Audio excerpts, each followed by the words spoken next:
Chapter 2 of Memoirs and Adventures by Sir Arthur Conan Doyle. Under the Jesuits, the preparatory school, the mistakes of education, Spartan schooling, corporal punishment, well-known school fellows, gloomy forecasts, poetry, London matriculation, German school, a happy year, the Jesuits, strange arrival in Paris. I was in my 10th year when I was sent to Hodder, which is the preparatory school for Stonyhurst, the big Roman Catholic public school in Lancashire. It was a long journey for a little boy who had never been away from home before, and I felt very lonesome and wept bitterly upon the way.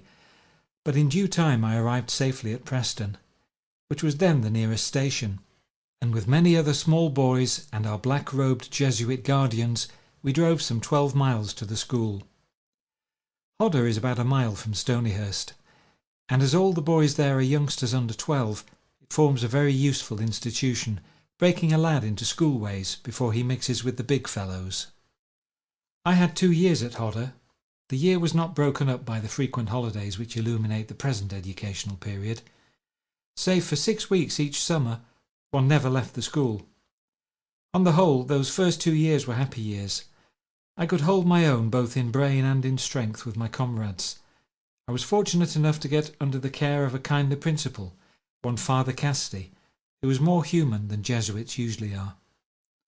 I have always kept a warm remembrance of this man and of his gentle ways to the little boys, young rascals many of us, who were committed to his care.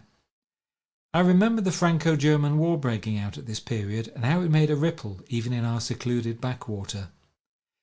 From Hodder I passed on to Stonyhurst, that grand medieval dwelling-house, which was left some 150 years ago to the Jesuits, who brought over their whole teaching staff from some college in Holland in order to carry it on as a public school. The general curriculum, like the building, was medieval but sound. I understand it has been modernised since. There were 7 classes: elements, figures, rudiments, grammar, syntax, poetry and rhetoric, and you were allotted a year for each, or 7 in all. A course with which I faithfully complied, 2 having already been completed at Hodder. It was the usual public school routine of Euclid, algebra and the classics taught in the usual way, which is calculated to leave a lasting abhorrence of these subjects. To give boys a little slab of Virgil or Homer with no general idea as to what it is all about, or what the classical age was like, is surely an absurd way of treating the subject. I am sure that an intelligent boy could learn more by reading a good translation of Homer for a week than by a year's study of the original as it is usually carried out. It was no worse at Stonyhurst than at any other school, and it can only be excused on the plea that any exercise, however stupid in itself, forms a sort of mental dumbbell by which one can improve one's mind. It is, I think, a thoroughly false theory. I can say with truth that my Latin and Greek, which cost me so many weary hours, have been little use to me in life, and that my mathematics have been no use at all. On the other hand, some things which I picked up almost by accident, the art of reading aloud, learned when my mother was knitting, or the reading of French books, learned by spelling out the captions of the Jules Verne illustrations, have been of the greatest possible service. My classical education left me with a horror of the classics, and I was astonished to find how fascinating they were when I read them in a reasonable manner in later years. Year by year, then, I see myself climbing those 7 weary steps, and passing through as many stages of my boyhood. I do not know if the Jesuit system of education is good or not. I would need to have tried another system as well before I could answer that. On the whole, it was justified by results, for I think it turned out as decent a set of young fellows as any other school would do. In spite of a large infusion of foreigners and some disaffected Irish, we were a patriotic crowd, and our little pulse beat time with the heart of the nation. I am told that the average of VCs and DSOs now held by old Stonyhurst boys is very high as compared with other schools. The Jesuit teachers have no trust in human nature, and perhaps they are justified. We were never allowed for an instant to be alone with each other, and I think that the immorality which is rife in public schools was at a minimum in consequence. In our games and our walks the priests always took part, and a master perambulated the dormitories at night. Such a system may weaken self-respect and self-help, but it at least minimises temptation and scandal. The life was Spartan, and yet we had all that was needed. Dry bread and hot, well-watered milk were our frugal breakfast. There was a joint, and twice a week a pudding for dinner. Then there was an odd snack called bread and beer in the afternoon, a bit of dry bread and the most extraordinary drink, which was brown but had no other characteristic of beer. Finally there was hot milk again, bread, butter, and often potatoes for supper. We were all very healthy on this regime, on Fridays. Everything in every way was plain to the verge of austerity, save that we dwelt in a beautiful building, dined in a marble-floored hall with minstrel's gallery, prayed in a lovely church, and generally lived in very choice surroundings, so far as vision and not comfort was concerned. Corporal punishment was severe, and I can speak with feeling, as I think few, if any, boys of my time endured more of it. It was of a peculiar nature, imported also, I fancy, from Holland. The instrument was a piece of india rubber of the size and shape of a thick boot sole. This was called a tolly. Why, no one has explained, unless it is a Latin pun on what we had to bear. One blow of this instrument, delivered with intent, would cause the palm of the hand to swell up and change colour. When I say that the usual punishment of the larger boys was 9 on each hand, and that 9 on one hand was the absolute minimum, it will be understood that it was a severe ordeal, and that the sufferer could not, as a rule, turn the handle of the door to get out of the room in which he had suffered. To take twice 9 upon a cold day was about the extremity of human endurance. I think, however, that it was good for us in the end, for it was a point of honour with many of us not to show that we were hurt, and that is one of the best trainings for a hard life. If I was more beaten than others, it was not that I was in any way vicious, but it was that I had a nature which responded eagerly to affectionate kindness, which I never received, but which rebelled against threats and took a perverted pride in showing that it would not be cowed by violence. I went out of my way to do really mischievous and outrageous things, simply to show that my spirit was unbroken. An appeal to my better nature and not to my fears would have found an answer at once. I deserved all I got for what I did, but I did it because I was mishandled. I do not remember anyone who attained particular distinction among my schoolfellows, save Bernard Partridge of Punch, whom I recollect as a very quiet, gentle boy. Father Thurston, who was destined to be one of my opponents in psychic matters so many years later, was in the class above me. There was a young novice, too, with whom I hardly came in contact, but whose handsome and spiritual appearance I well remember. He was Bernard Vaughan, afterwards the famous preacher. Save for one schoolfellow, James Ryan, a remarkable boy who grew into a remarkable man, I carried away no lasting friendship from Stonyhurst. It was only in the later stage of my Stonyhurst development that I realised that I had some literary streak in me, which was not common to all. It came to me as quite a surprise, and even more perhaps to my masters, who had taken a rather hopeless view of my future prospects. One master, when I told him that I thought of being a civil engineer, remarked, "Well, Doyle, you may be an engineer, but I don't think you will ever be a civil one." Another assured me that I would never do any good in the world, and perhaps from his point of view his prophecy has been justified. The particular incident, however, which brought my latent powers to the surface, depended upon the fact that in the second highest class, which I reached in 1874, it was incumbent to write poetry, so called, on any theme given. This was done as a dreary, unnatural task by most boys. Very comical their wooings of the muses used to be. For one saturated, as I really was, with affection for verse, it was a labour of love, and I produced verses which were poor enough in themselves, but seemed miracles to those who had no urge in that direction. The particular theme was the crossing of the Red Sea by the Israelites, and my effort from "like pallid daisies in a grassy wood," so round the sward the tents of Israel stood. Through there was no time for thought and none for fear, for Egypt's horse already pressed their rear. Down to the climax, one horrid cry, the tragedy was o'er, and Pharaoh with his army seen no more.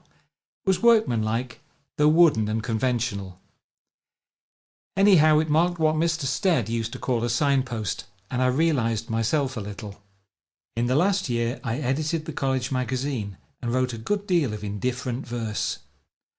I also went up for a matriculation examination of London University, a good all-round test which winds up the Stonyhurst curriculum, and I surprised everyone by taking honours.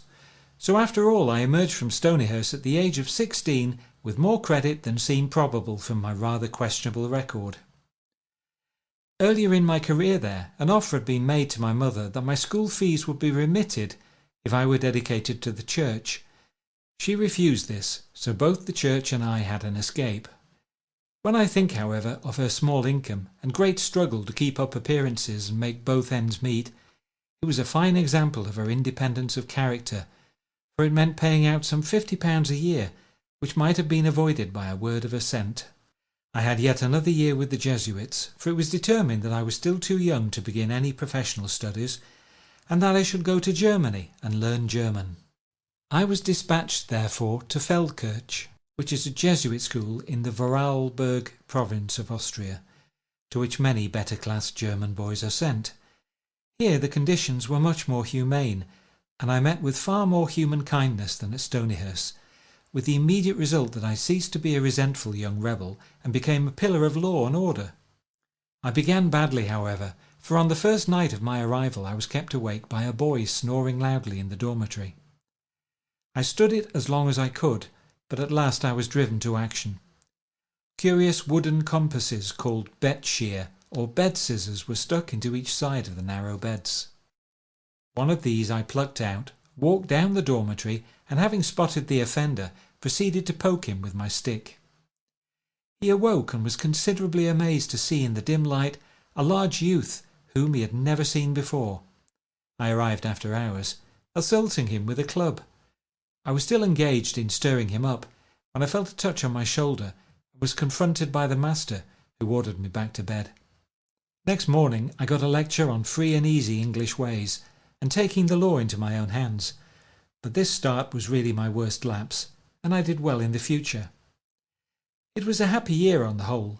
I made less progress with German than I should, for there were about 20 English and Irish boys who naturally balked the wishes of their parents by herding together. There was no cricket, but there were tobogganing and fair football and a weird game, football on stilts. Then there were the lovely mountains round us, with an occasional walk among them. The food was better than at Stonyhurst, and we had the pleasant German light beer instead of the horrible swipes of Stonyhurst. One unlooked-for accomplishment I acquired, for the boy who played the big brass bass instrument in the fine school band had not returned, and as a well-grown lad was needed, I was at once enlisted in the service. I played in public, good music too, Lohengrin and Tannhauser, within a week or two of my first lesson, but they pressed me on for the occasion, and the bombardon, as it was called, only comes in on a measured rhythm with an occasional run, which sounds like a hippopotamus doing a step dance. So big was the instrument that I remember the other bandsmen putting my sheets and blankets inside it, and my surprise when I could not get out a note. It was in the summer of 1876 that I left Feldkirch, and I have always had a pleasant memory of the Austrian Jesuits and of the old schools. Indeed, I have a kindly feeling towards all Jesuits, far as I have strayed from their paths. I see now both their limitations and their virtues. They have been slandered in some things, for during 8 years of constant contact I cannot remember that they were less truthful than their fellows, or more casuistical than their neighbours. They were keen, clean-minded, earnest men, so far as I knew them, with a few black sheep among them, but not many, for the process of selection was careful and long. In all ways, save in their theology, they were admirable, though this same theology made them hard and inhuman upon the surface, which is indeed the general effect of Catholicism in its more extreme forms. The convert is lost to the family, Their hard, narrow outlook gives the Jesuits driving power, as is noticeable in the Puritans, and all hard, narrow creeds. They are devoted and fearless, and have again and again, both in Canada, in South America, and in China, been the vanguard of civilization to their own grievous hurt. They are the old guard of the Roman Church. But the tragedy is that they, who would gladly give their lives for the old faith, have in effect helped to ruin it, for it is they, according to Father Tyrrell and the modernists, who have been at the back of all those extreme doctrines of papal infallibility and immaculate conception, with a general all-round tightening of dogma, which have made it so difficult for the man with scientific desire for truth, or with intellectual self-respect, to keep within the Church. For some years Sir Charles Mivart, the last of Catholic scientists, tried to do the impossible, and then he also had to leave go his hold, so that there is not, so far as I know, one single man of outstanding fame, in science or in general thought, who is a practising Catholic. This is the work of the extremists, and is deplored by many of the moderates, and fiercely condemned by the modernists. It depends also upon the inner Italian directorate, who give the orders. Nothing can exceed the uncompromising bigotry of the Jesuit theology, or their apparent ignorance of how it shocks the modern conscience. I remember that when as a grown lad I heard Father Murphy, a great fierce Irish priest, declare that there was sure damnation for everyone outside the Church, I looked upon him with horror, and to that moment I traced the first rift which has grown into such a chasm between me and those who were my guides. On my way back to England I stopped at Paris. Through all my life up to this point there had been an unseen granduncle named Michael Conan, to whom I must now devote a paragraph. He came into the family from the fact that my father's father, H.B., had married a Miss Conan. Michael Conan, her brother, had been editor of the Art Journal, and was a man of distinction, an intellectual Irishman of the type which originally founded the Sinn Féin movement. He was as keen on heraldry and genealogy as my mother, and he traced his descent in some circuitous way from the Dukes of Brittany, who were all Conans. Indeed, Arthur Conan was the ill-fated young duke whose eyes were put out, according to Shakespeare, by King John.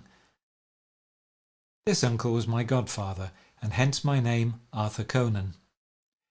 He lived in Paris and had expressed a wish that his grandnephew and godson, with whom he had corresponded, should call en passant. I ran my money affairs so closely, after a rather lively supper at Strasbourg, that when I reached Paris I had just twopence in my pocket. As I could not well drive up and ask my uncle to pay the cab, I left my trunk at the station and set forth on foot. I reached the river, walked along it, came to the foot of the Champs-Élysées, saw the Arc de Triomphe in the distance, and then, knowing that the Avenue Wagram, where my uncle lived, was near there, I tramped it on a hot August day and finally found him. I remember that I was exhausted with the heat and the walking, and that when at the last gasp I saw a man buy a drink of what seemed to be porter by handing a penny to a man who had a long tin on his back, I therefore halted the man and spent one of my pennies on a duplicate drink. It proved to be licorice and water, but it revived me when I badly needed it, and it could not be said that I arrived penniless at my uncle's, for I actually had a penny. So for some penurious weeks I was in Paris with this dear old volcanic Irishman, who spent the summer day in his shirt sleeves, with a little dicky-bird of a wife waiting upon him. I am built rather on his lines of body and mind than on any of the Doyles. We made a true friendship, and then I returned to my home, conscious that real life was about to begin. End of chapter 2.